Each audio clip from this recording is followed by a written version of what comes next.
So I am like super duper uber excited to share this with you guys. I read the book by John Maxwell called Good Leaders Ask Great Questions. And it's funny because I went to the library because I figured I'd go and check some books out there instead of buying like a bajillion. And I wanted, I think, the 15 Invaluable Laws of Growth, but this is the one that they didn't, someone else had checked out the other one. And so I was like, oh, fine, like, I guess I'll get this book. It looks kind of, I don't know, stupid, I guess. I don't know. Like, I just didn't think it would be that worth my time because I don't like reading books. So I got it back, and one of the first things that I saw, I usually give books like a chapter or two before I make my decision. And in the first chapter, they went over questions to ask during a learning session. And that's one thing that I've been sharing a lot on the team page, are me doing these like interviews with leaders in the company that I really respect.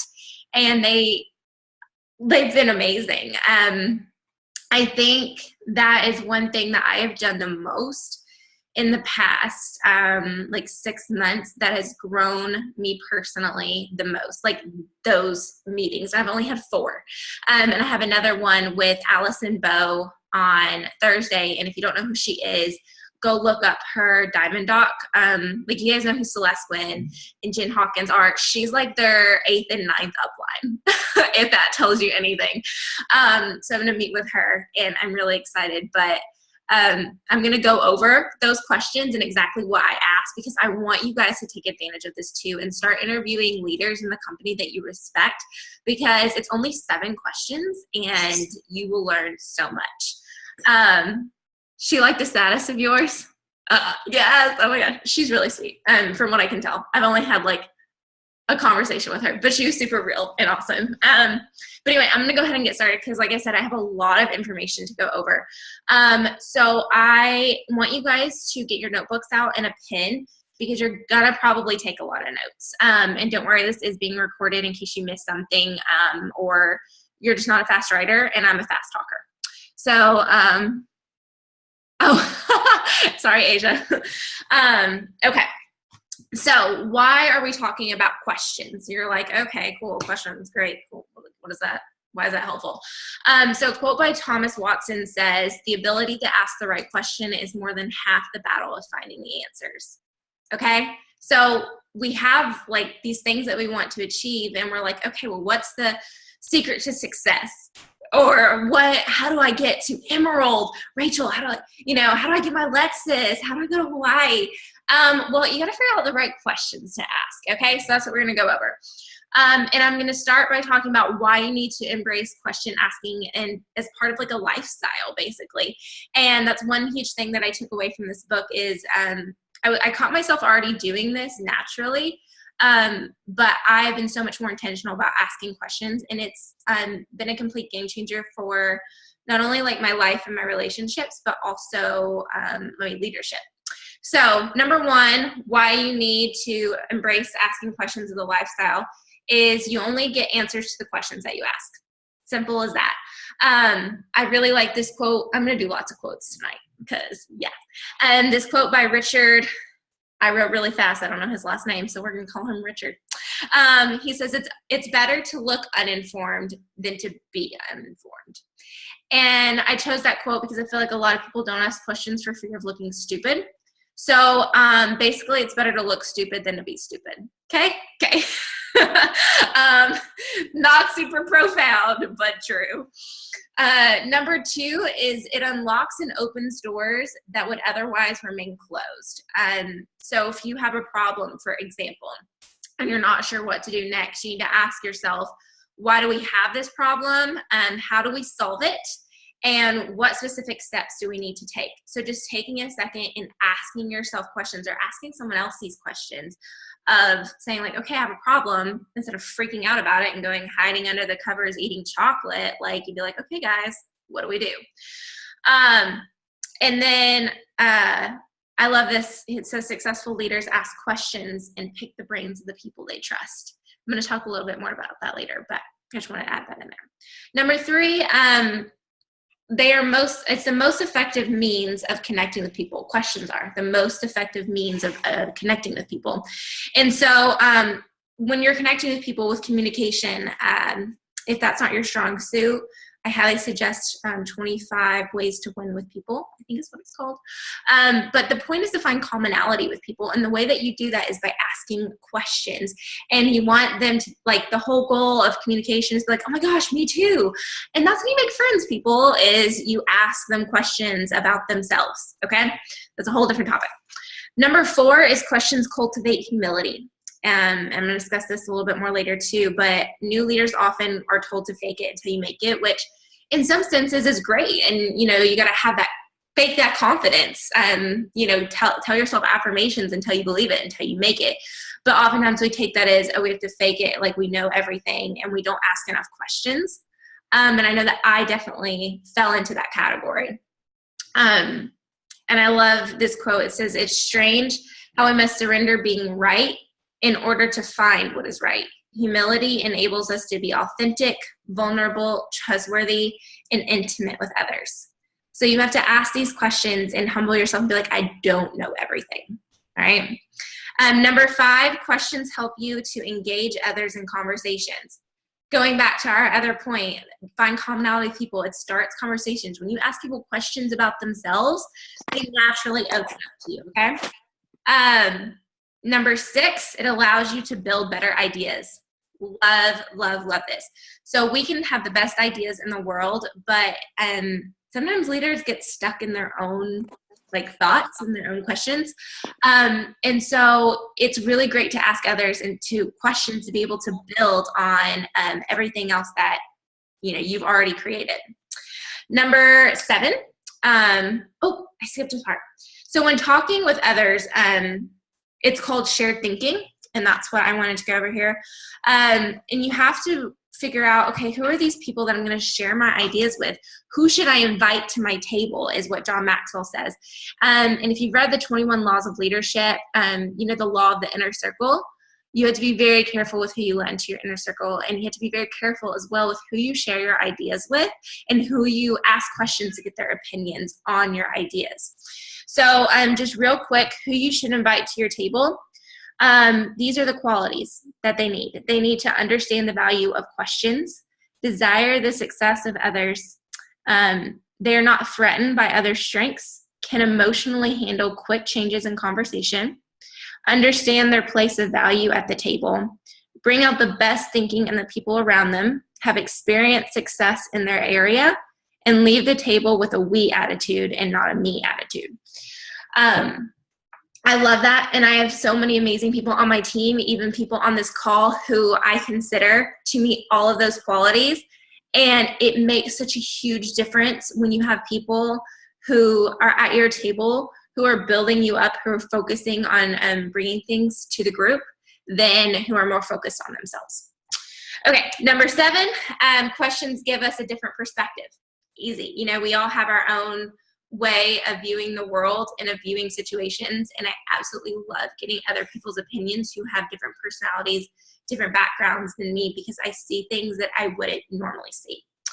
And number 8 is questions. They challenge mindsets and they get us out of ruts. And I think we've all been there, where we are in a rut and when we don't have a good mindset, asking questions gets us out of that. And this quote says, "If we begin in certainty, we likely will end in doubt. But if we begin in doubt, then we end in certainty." And I think that's so true. Like, oh, that's so deep. I won't even go into explain that. Y'all can figure that one out together. But now I'm going to go over the questions to ask in a learning session because they are so incredibly important. And this is kind of going back to building upon your ideas with others. And so these are questions that you can ask people who you respect, whether they're in the business or not, people who you respect their leadership. So number 1 question to ask them is, what is the greatest lesson you've ever learned? This is to seek their wisdom. 2, what are you learning now? This is to benefit from their passion. Number 3, how has failure shaped your life? I'm pretty sure that's my favorite question. Because you want insight into their attitude. Number 4, who do you know that I should know? Love this question. You want to engage in their network. So something that was a pleasant surprise to me was when I asked, I've done this with Jennifer Booker-Leith, Alita Allen, and Jen Hawkins, and one other that I'm blanking on. And every single time they connect me with people that I never would have connected with before. And they're like, oh my gosh, you need to interview Sarah Marble next. You need to interview Melissa Eichenhorst next. I'll put you in touch with them. And so it's been amazing for me to expand my network that way. And then they're putting me in touch with other people, and I'm able to really build relationships. Okay, what number am I on? Number 5, what have you read that I should read? Number 4 was, who do you know that I should know? Asia. So number 5, what have you read that I should read? Love, because reading is so incredibly important. And I want to know, what have they read that's grown them personally? So you want to, this will direct your personal growth. Number 6, what have you done that I should do? You want to seek their experiences. And they've obviously done something right, so I love these questions that are just so good. And then the last one is, how can I add value to you? So I always end the meetings with this question. I say, you've invested your time in me, and you've added so much value to me, and I really appreciate your time, and I've learned so much. How can I add value to you? And the looks on their faces, like when I ask them this, they're like, oh, like they've never been asked that before. But I think it shows a lot of respect for them and for their time. And I love the answers that I get. One asked me to continue building confidence in other people, because that was like her passion. One of them asked me to be the person that she asks crunchy questions to, she doesn't have to like be embarrassed about it. And I was like, girl, I got you. I forget what the other one was, but it was so sweet. And I love asking that question and getting that feedback. Okay, now moving on. I'm going to be going over, now that we've done why you need to ask questions, what questions you need to ask yourself as a leader. And then I'm going to finish up with the questions you should ask your team. Okay? So questions to ask yourself as a leader. You have to take responsibility for yourself. And you have to ask yourself the hard questions. And that's what these are going to be. So number 1, am I investing in myself? This is focusing on personal growth. So again, more and more quotes, and I love this one. It's by John Maxwell. If you want to be wealthy and happy, learn this lesson well. Work on yourself harder than you work on your job. Work on yourself harder than you work on your job. Okay, so I told you, naked baby was going to run in. I warned you. Naked wet baby, right? Oh, you got her hair wet. Okay, mommy's working. I gotta finish up if you're gonna sit with me. Not right now. So this other quote, Greg, please don't do that. I'm working. Don't open a bag of chips next to me. You were sitting there and I was gonna take a few. Okay. Anyway, this is real life, you guys. But the other quote that I love is by Jim Rohn, and he says, "The book you don't read can't help you. The seminar you don't attend can't change your life. The business gets better when you do. So never wish it was easier. Wish you were better." Oh my gosh, I can't even tell you how much that speaks to me. So looking at investing in yourself, you have to look at these 3 aspects. Is your self-image, how you view yourself. So how you rate yourself is how much you're going to invest in yourself. So if you don't have a lot of self-confidence, that's something that you need to do a lot of self-discovery in and figure out why. Because you have to value yourself to invest in yourself. Look at your dream. How do you see your future? So the size of your dream is going to determine your investment as well. Your dreams have to be bigger than your current situation. And that's what's going to push you to grow, because like you see yourself where you're at, and you see yourself at emerald or diamond, and you see how much you have to change in order to achieve that. And that's what's going to push you to focus on personal growth, and not just learning about the business, like actual legit bettering yourself to be a better person. And the third thing you need to look at with that is your friends, how others see you. There was a story in the book about a guy who came from like a small town, wanted to be a speaker, like a public motivational speaker. And I love this quote because it's so freaking simple, and it's a little bit savage too. And Joe Larson, he said, "My friends didn't believe I could become a successful speaker, so I did something about it. I went out and got new friends." I was like, yes, Joe, yes. And it's true. I'm not saying drop your friends, but you need to go out and make new friends, and you have to be very careful with who you allow in your inner circle, because those are the people that are going to affect you the most. People need others to stay motivated and inspired. So make sure you're staying around people who motivate and inspire you and don't drain the energy out of you. Okay, second question you should ask yourself is, am I genuinely interested in others? So this is looking at your motivation. Again, quote on quotes on quotes tonight.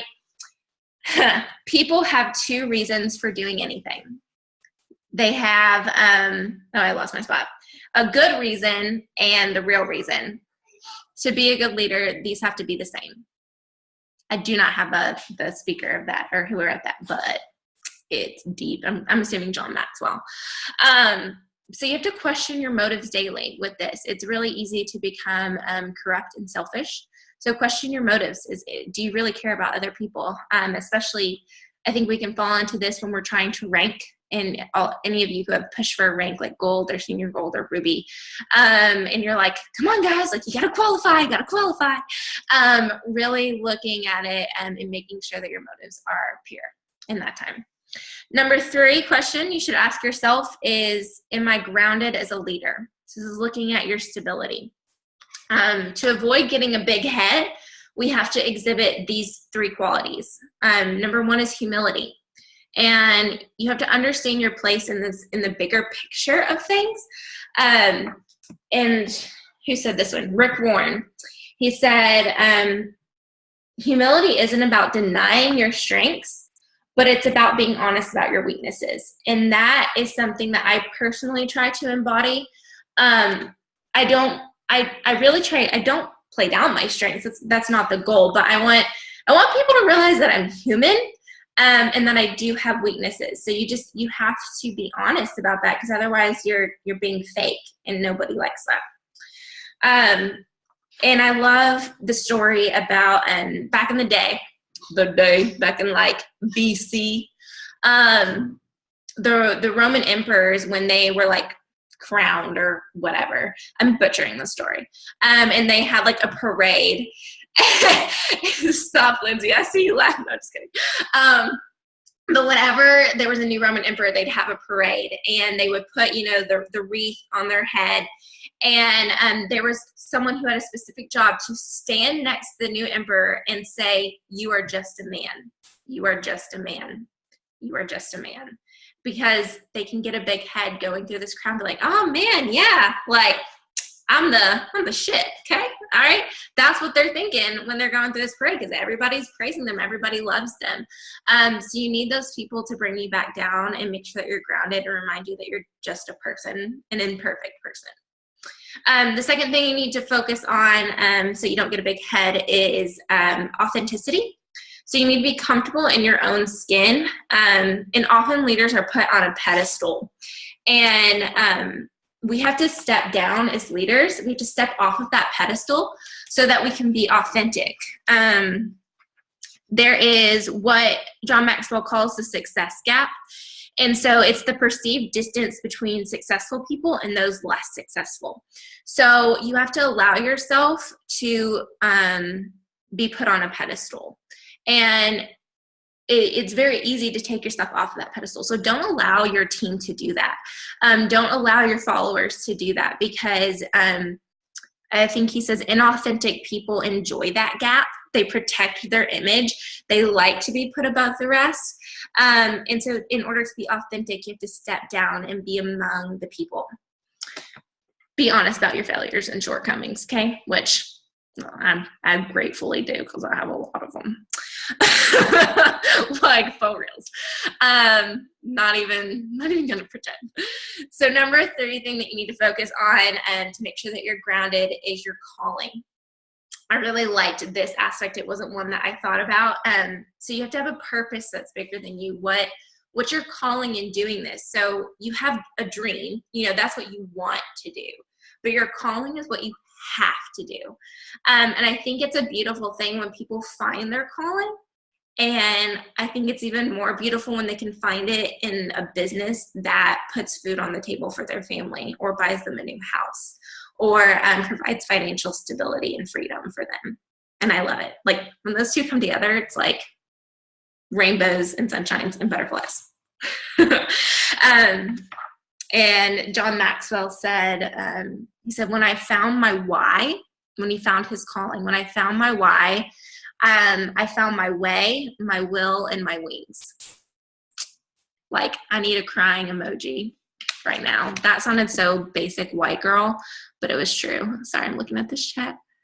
Yes, Alex. Oh, it like gives me all the feels. And y'all know that when I cry, I get snotty, so I can't cry. So I'm gonna move on. Number 4 question you need to make sure that you're asking yourself is, am I adding value to my team? So this is focusing on teamwork. And I'm going to tell you exactly how you can add value to your team. So a way you can do that is to promote full commitment. And this is a quote by Patricia Frapp.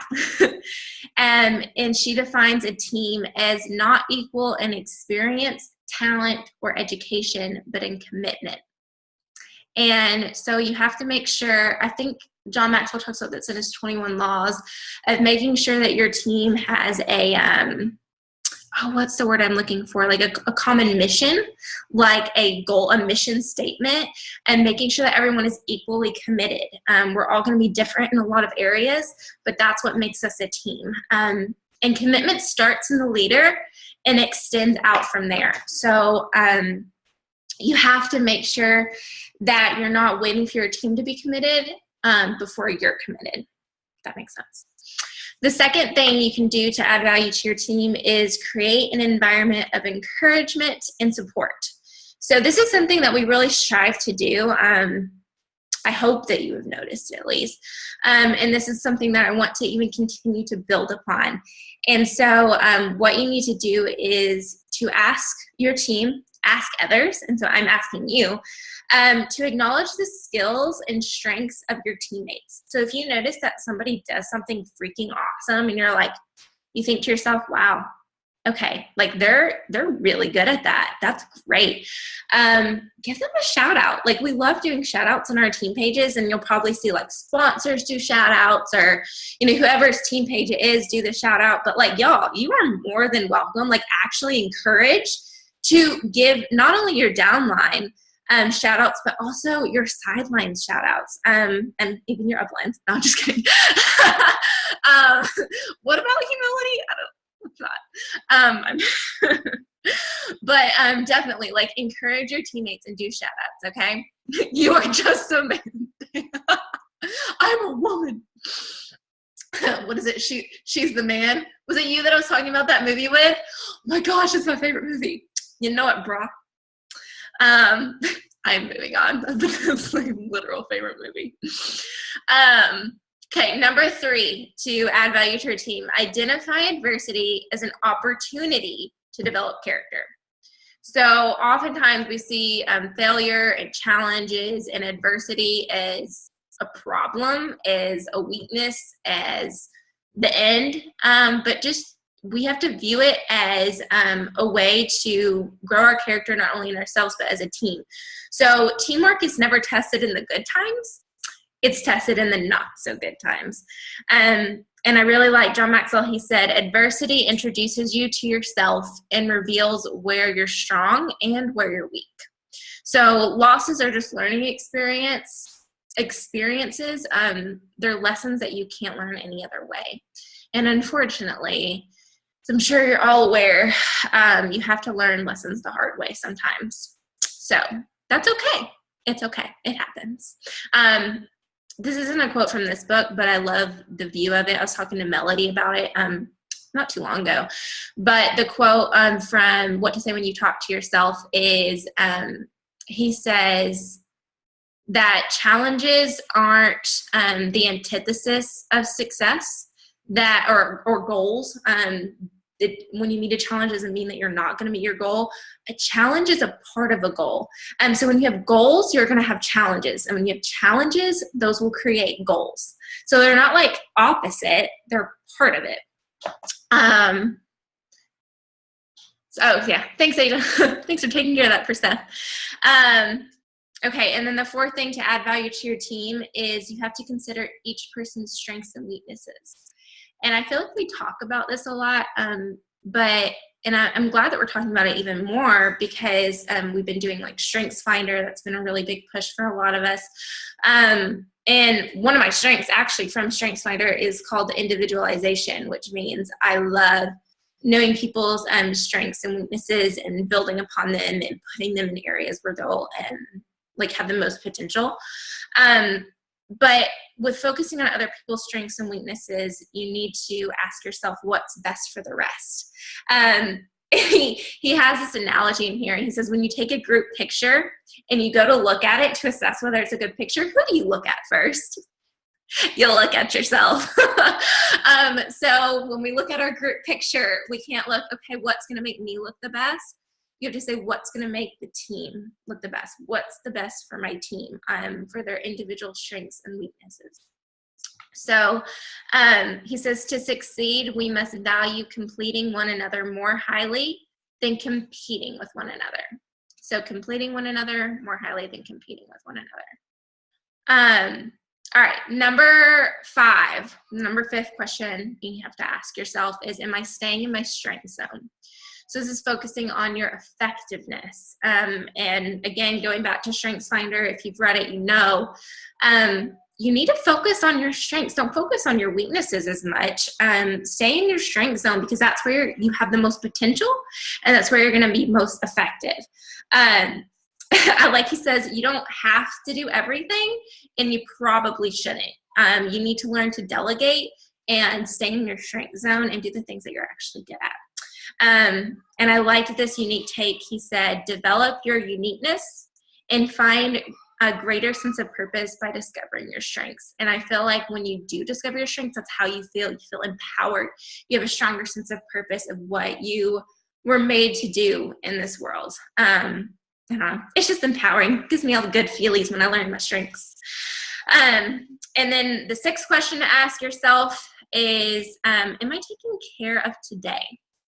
So this is focusing on your success. Good leaders, we naturally look to the future. That's what we do. And if one of your strengths is like futuristic, for example, you're constantly thinking about how this will play out in the future. And that's good. But you need to make sure that you are focusing on what needs to get done today as well, because that's where things are going to happen. That's where you're going to make things happen. And so look at it like this way. Like, I'm like, okay, well, I'm going to go Emerald, in the next couple months. And I'm like, okay, cool. That's great. That's like my goal, down the road, quote unquote. But I need to look at, okay, well, what am I doing right now? Because, and what am I doing this month that is going to make me go Emerald? I can't wait to do those things until it's time for my goal to be here. I have to be doing that stuff right now to make sure that those goals come to fruition. And so you can't do like everything every single day when you're taking care of today. So it's important to set priorities. And he discusses the top 5 priorities that you need to do every single day. And that's what you need to take care of. And number 1, he says, is your faith. So whatever that means to you, whether it is faith in God, faith in nature, faith in whatever it is, you need to do, that's number 1. Whatever fills your cup spiritually, that is what you should focus on first. Your second priority is your family.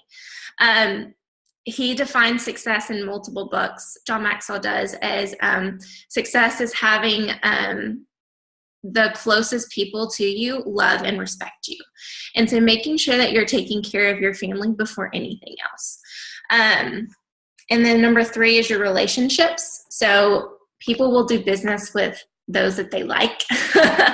And success is a relationship game. So you have to be communicative, you have to have social skills. So making sure that you're not putting your success above your relationships, whatever those might be.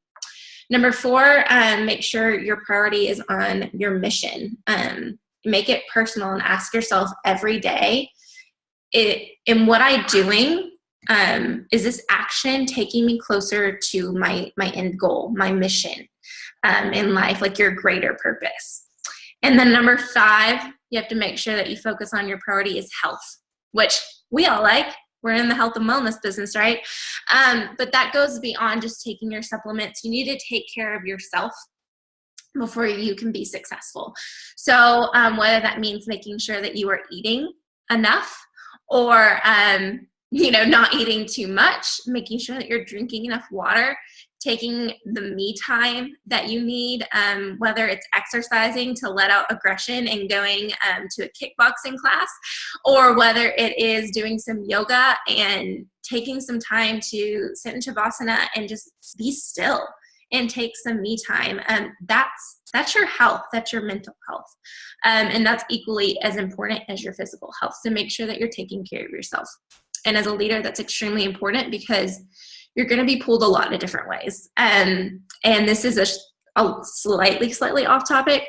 But if there's anything that I've learned is that you have to not be afraid to say no. And for me, that means putting my phone down when I'm feeling overwhelmed. Like I might have 20 messages in my inbox and 50 notifications of people asking me questions or wanting to know something. And as soon as I get everything that is 100 and completely % urgent, I put my phone down, and you know what? I'm going to go drink a glass of wine in the bathtub and ignore my phone for a little while. I'm going to take some me time, and that's okay. All right. And then the last question, I believe it is. Yep. The last question to ask yourself, number 7 is, am I investing my time in the right people? I'm sure that you've heard this a lot of making sure that you're focusing on your top 20%, making sure that you are investing your time wisely. And I'm going to touch on that just a little bit more and go into more details. Because yes, we are a business of relationships. We love working with people, but it's a business, okay? And business is business, and it's smart business to focus on your return on investment. And so you have to focus on the people that are going to give you the most return on investment. And I love the analogy of, that's fine, Jordan. Totally focusing on the analogy of if you have some horses that are dying of thirst, and you know that there's a watering hole right over the hill, and you're like, come on guys, let's go. There's a watering hole over the corner. Let's go. And so you're trying to drag some of the horses that don't believe you and who aren't willing to put in the work to get to that water. That's going to exhaust you. And you're not going to get as big a return on investment focusing on those. So you need to focus on the horses that are running around in circles like crazy, trying to find the path to the water. You need to go get those that are willing to do that and guide them towards it, because you're going to get more horses there that way than trying to drag all of the horses who aren't willing to do the work. Okay. So you have to focus on your legacy as a leader, and the way that you do that is by building up other leaders to live out your legacy. And so as a leader, you should have to focus on building up other leaders, period. But you have to focus on finding those people. And I debated whether to go over this or not because I am going over so much information, but I think it's important because I get asked, how do I find leaders? Well, the answer to that question is you have to know what they look like. So I'm going to go over what to look for when you're looking for leaders. So number one is you have to look at their influence. Do they have influence over others? 2, capacity. Do they have potential to grow and develop?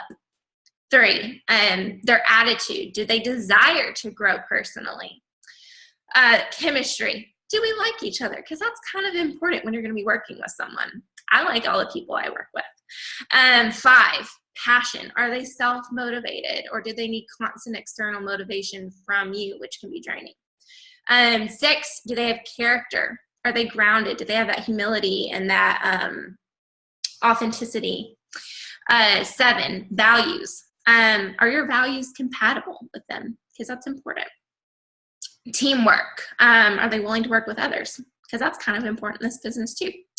9, support. Are they going to add value to me?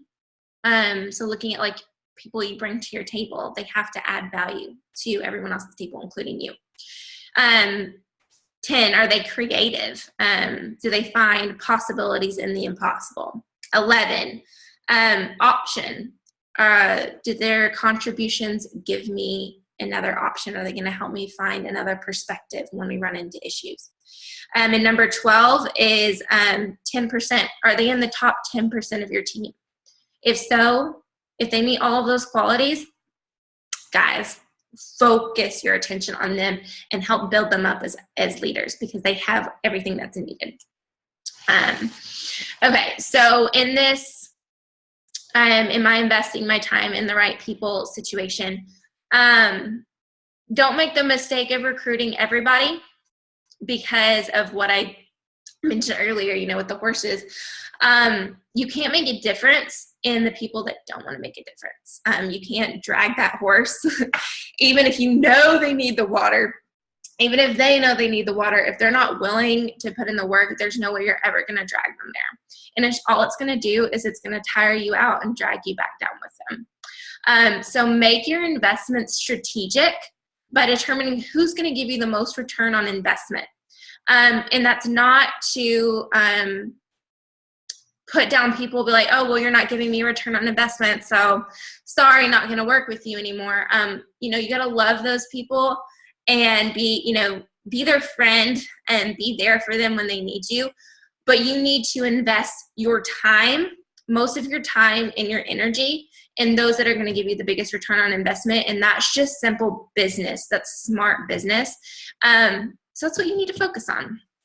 All right. I think that's my last one for what to ask yourself.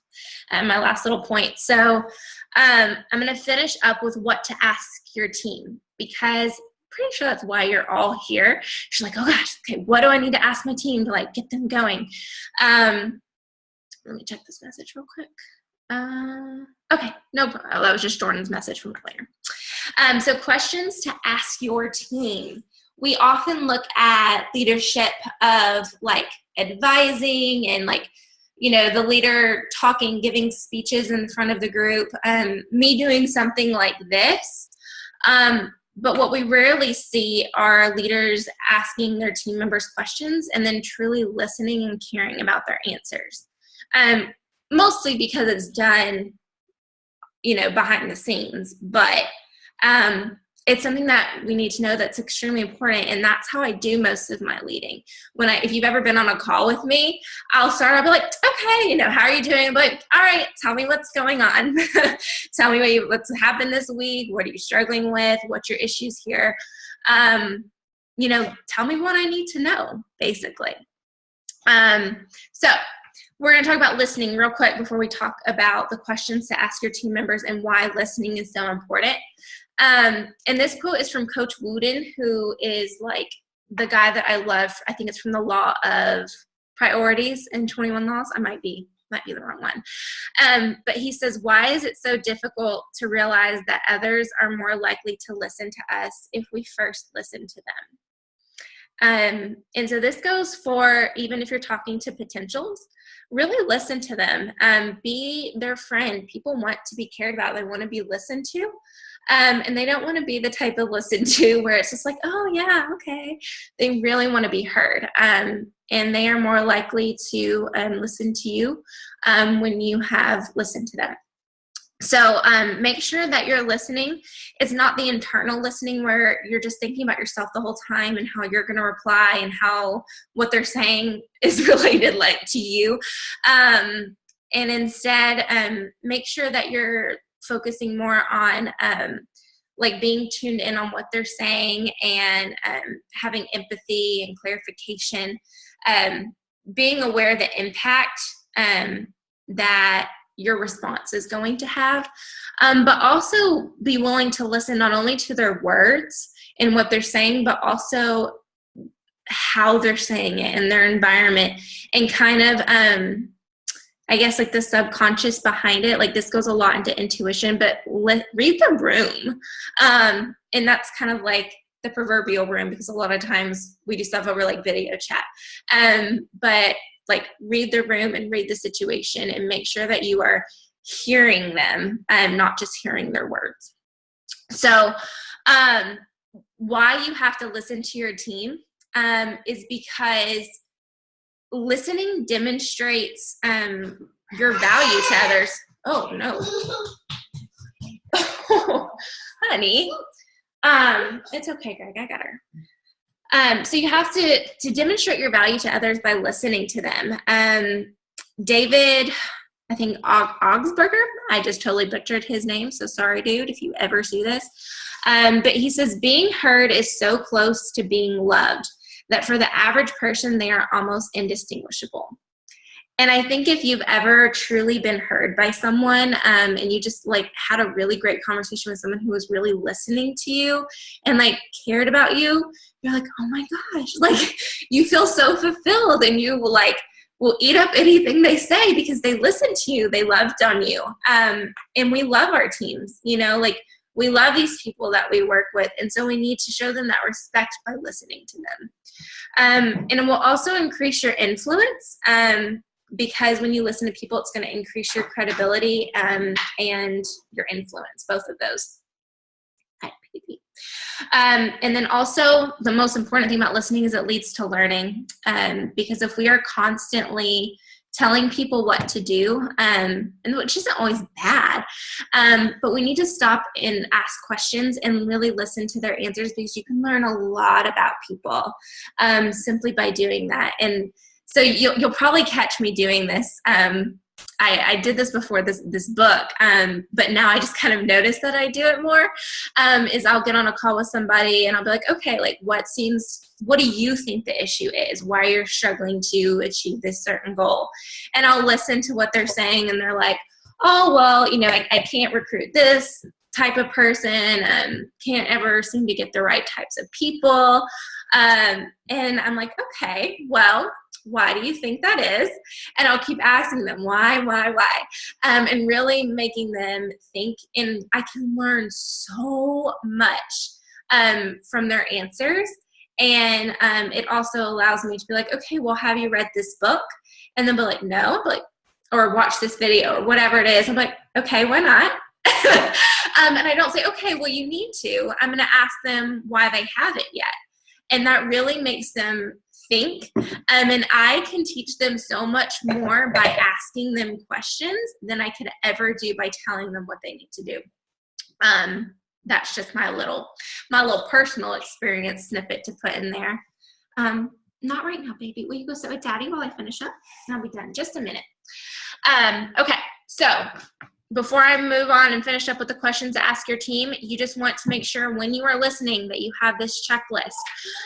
Make sure that you have an open ear policy, and so that you don't have like so much anxiety about getting what you want to say done when you're having like a meeting, and making sure that you really are listening to people. Number 2, make sure that you're not interrupting them.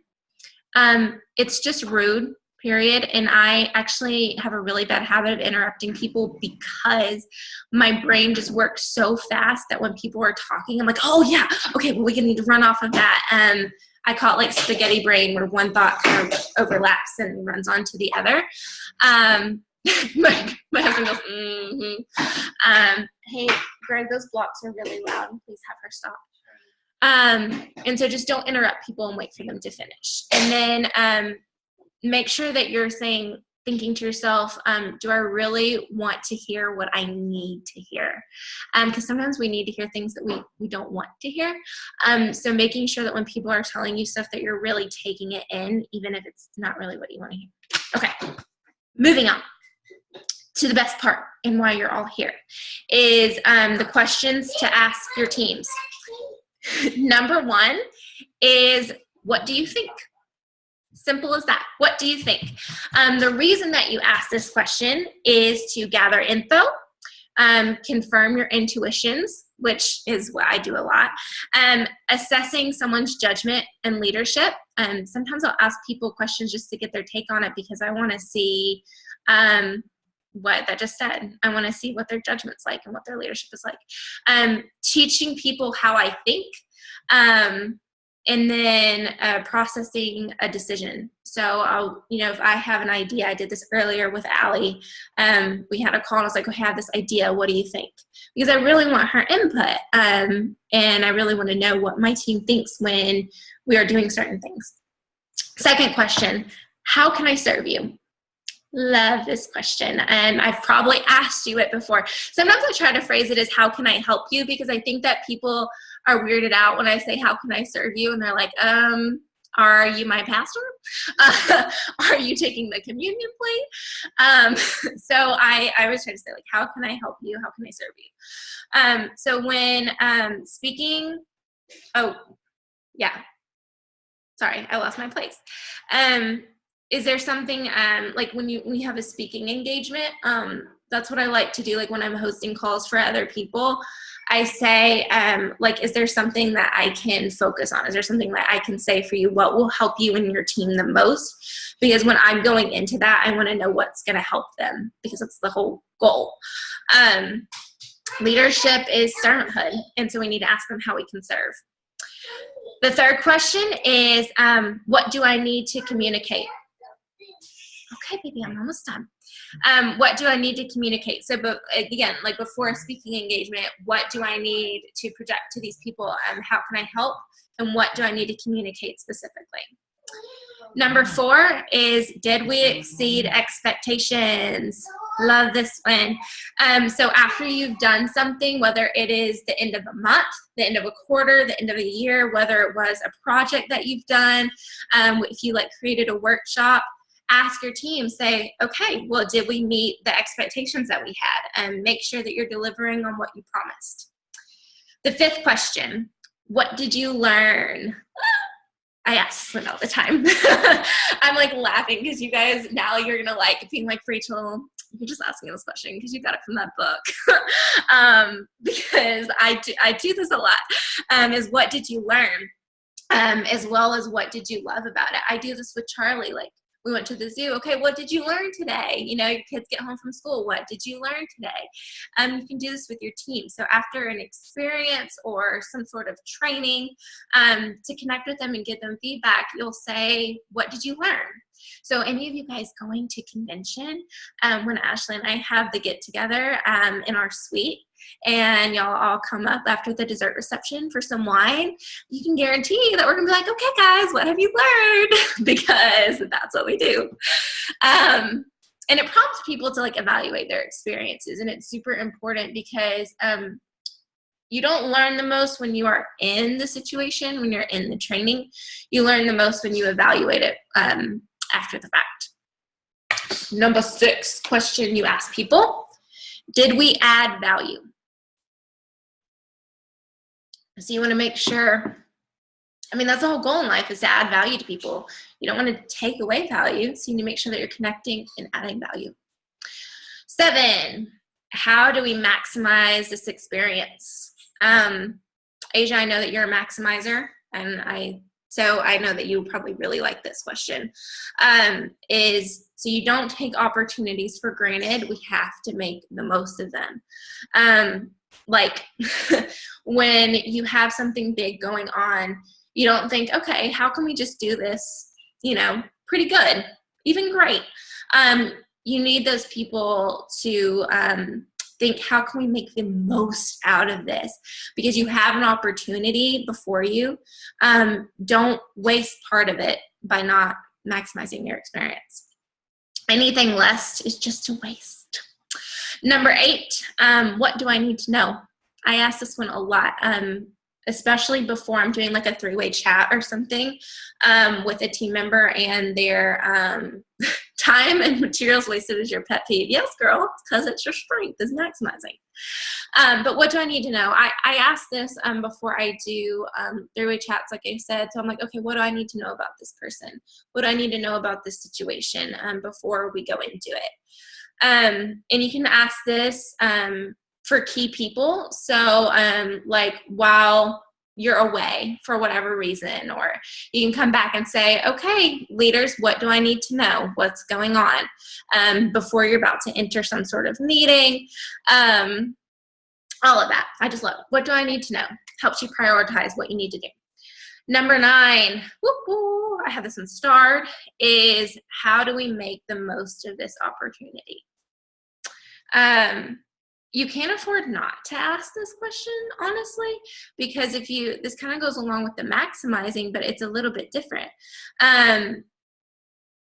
When you ask, how do we make the most of this opportunity? It's going to lead you to your best paths towards greater influence, innovation, and profitability for your team in our organization. So make the best of this opportunity. Number 10, how are the numbers? I'm a numbers person. I love this question. I love asking myself this question. Numbers count. Numbers tell a story. Numbers tell you what you need to know. They boil everything down. They take away all of the fluff, and they give you the information that you need to know. And they tell you where you're doing well. They tell you where you're not doing so well. And they are tangible evidence for you to look at. So you might be like an intuitive person that's like, okay, well, I feel like, I need to help my team get their individual sales up, get their PV up. And you just kind of have that feeling because people have been messaging you, they're having trouble getting to 500 PV or, whatever that might be. Or you might feel, okay, well, I've noticed that we haven't had a lot of growth on my levels 1s and 2s lately. It's mostly 3s, 4s, and 5s. And you're kind of seeing that trend, but you're not sure. So if you go to back office and you go and you look at these numbers and you run the reports, then you'll see, okay, all right, yeah, almost all the growth is on those levels. Or yeah, like these people, they're all stuck at 200 and 300 PV. Look at our organizational volume. It's not as high as I would expect or want it to be. So numbers, they don't lie. And like something for me, I was talking to my coach about a couple weeks ago, and he was like, how's like the convenience orders like for your team? Because as you guys know, if someone joins and they don't, like a new join doesn't have their convenience order on, it is like, I forget the actual numbers, but like they're probably never going to order again. It's kind of like how it goes. So like he's looking at, okay, well, I'm like, well, I think it's pretty good. Like, yeah, the team knows, like, that's what you got to do. And so he pulled up my report and he was like, Rachel, it's at 46%. And I was like, and I was like, oh yeah, well, I guess we need to look into that then. And I like that he was able to do that, because numbers, they don't lie. And they tell you what's actually going on. And I'm like super duper numbers person. And if you're not a numbers person, you need to find one. Find someone that you can pair up with who is good with numbers, you can just, like John Maxwell, he talks about walking into the office and being like, okay, Tim or whatever his name is, what's the numbers? Tell me what I need to know. And he has like a numbers guy. Like if you ever seen How I Met Your Mother, Barney has a guy for everything. Okay, you guys need to get a numbers guy or girl or whatever. You know, I'm not sexist. But they determine what you need to know. So you need to review numbers, assess where you're succeeding and falling short, and then make changes to improve based upon those numbers. And the last question to ask your team is, what am I missing? So this helps you get on the same page as your team. And I think this is a really great question to ask them, and I think probably more on an individual basis. And so if you feel like you're not getting the full story, or something's just not making sense, or, you know, you might hear someone talking and they're like, yeah, so, you know, I'm telling a story about some drama, you know, they're having with their downline, and they're telling you they're part of the story, and you're like, okay, it's not making a bunch of sense. What am I missing here? And I really like this question, not only for that, but even like if you see someone that is having trouble ranking, they're stalled on your team, you can say, all right, I'm looking at all of this. I see all the numbers. They're all making sense. So what am I missing? It's just a really great question to ask your team. So ending it up with how to create an environment that values questions. And this is the last thing I'm going to say, promise, because I know I'm giving you so much information. But 2 of the fastest ways to connect with someone is to ask questions and to ask for help. So we need to cultivate a culture of that values and encourages questions. And so the ways that we can do that is to value each team member. So when a leader asks questions and really listens to them, that shows them that you value them, that you really do care about these people. So asking and really hearing their opinions has a greater effect on them than just saying, good job. So if you have a leader on your team especially, I think input is the strength for this. You can tell I really like that book. But the input strength, asking them their opinion on something means so much to them. And it means more. You can go and say, hey, you're doing a great job. You're doing so well in this area. But if you go and just ask them, hey, I have this project that I'm thinking of doing. What do you think about that? Or what are your thoughts on this? And really like listening to their response and valuing that is going to speak volumes. And then something else you can do is value questions more than answers. So this one kind of caught me off guard personally. But the more I thought about it, the more it made sense. So questions, they lead to thinking and discussion. So let's say someone asks a question on the team page. I'm the type of person, I'm like, oh, well, I don't know the answer to that. Like, I don't think anybody knows the answer to that. Like, you guys know there are some questions like that. And sometimes I can get caught up in like not having the answer. But it sparks a discussion among the team, and it can help us come up with better ideas and just connect with each other. Value the potential of your team. I love this one. So you eliminate the position of authority and division. So value contribution from everybody, no matter their rank. Closing that success gap, really valuing input from your silvers, valuing input from your wholesalers, valuing input from your golds and your rubies and your senior rubies and your new people, and they all bring equal value. And then the last thing you can do to create this environment is value the improvement of a good idea. So I appreciate this one. And this quote says, great ideas are a result of several good ideas put together. Just so I've seen come true so much more even in the last months than any other thing, with all the new stuff we've had rolling out with this new 10-10-10 and the new training system, and all the workshops that we've been doing. And for example, I might have an idea, that's one of my strengths is strategic thinking. And so I might come up with an idea, but I don't have it complete. I'm like, well, I like this, but we're not quite there. We're not maximizing on it. And I'll take it to someone else. I think I've done this with Lindsay before. I've done this with Asia. I've done this with Alex. I've done this with Allie. I've done this with everybody. And I say, okay, I have this idea. What do you think? And I've had people come to me doing the same thing. And then I might get someone else's opinion, and we'll put it all together. And so making sure that you're not the leader that comes up with an idea and just runs with it and doesn't ask for other people's opinions or input on it. Because honestly, guys, it's exciting, and you'll have better material and better stuff for your team by doing that. Okay. All right. So I've talked a lot. I need to probably drink a little bit more water. So I know that I went over a lot of information with you guys. So if you have any questions about all this, obviously I'm going to upload this. I'm going to record it, or it is recorded, but I'm going to upload this so you can rewatch it back.